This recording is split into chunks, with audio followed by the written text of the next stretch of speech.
My mother was rich with stories. They weren't the kind staining paper, placed beneath images, or tucked into dog ears.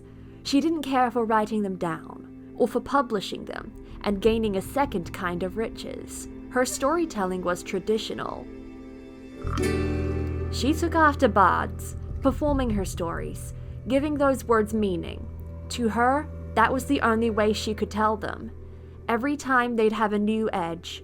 No two retellings of those epics were identical. It didn't matter as long as it was told from the heart, and she did have heart for her family. You could say those stories had been passed down through generations. How else would a family's history be told? Mum was proud of this tradition. The thrills I felt didn't just come from her ancestors being warriors. Her eyes ignited with passion when she told these tales, speaking with the power of a beast. Like many other children, I buried myself in my bed as I listened. With the curtains drawn and the lights dimmed, she'd act the epics from the end of my bed. The one I remembered best was first told to me when I was 7, when my brother and I finally had separate rooms. Of course, that meant he could stay up later pretending to do his homework. I didn't care. This was going to be a private show.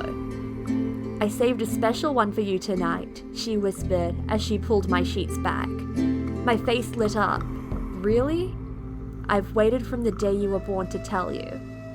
I haven't told it since." It was really special. That night, I rushed into bed, a rare occurrence, positioning myself and my plushy tiger before her gaze. I waited for her to strike a match behind her eyes and set them alight with passion. "This one is about the first of the warriors in our family," she said. "How long ago was that?" I asked, springing out of my pillows. "Over 300 years ago." She hunched over, whispering, "He'd be your 9th great-granddad." My tiger got strangled as excitement squeezed through me. Who was he? His name was Rainin Aster. That's a weird name. It was normal in the 18th century. He'd think your name was just as weird. After she silenced my giggling, she told the tale. Sugar was coated on his humble beginnings as a blacksmith, his precision in his art. My heart melted over the love he had for the humble Phoebe, and I chorused as they found love even when the world dared to split them apart. Then came the part that got me springing out of my sheets, the battle against the friend who betrayed him, Winder Conan. I mirrored Mum's anger over his attempt to kill Phoebe. You could hear it in every gasp, cheer, and laugh, fueling the fire in her eyes until Winder had been defeated.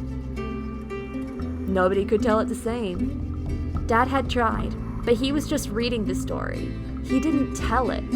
He always feared that the war stories and bloodshed were too mature. But I was never haunted by it. That part didn't matter to Mum. It was the story. Each twist, each turn, and each consequence. She understood it through and through, passing it on to me every night. Even 3 years later, when she added that Phoebe was widowed due to the vengeful hands of Winder's brother, it wasn't as if he had ever died to me. I lived it those years later.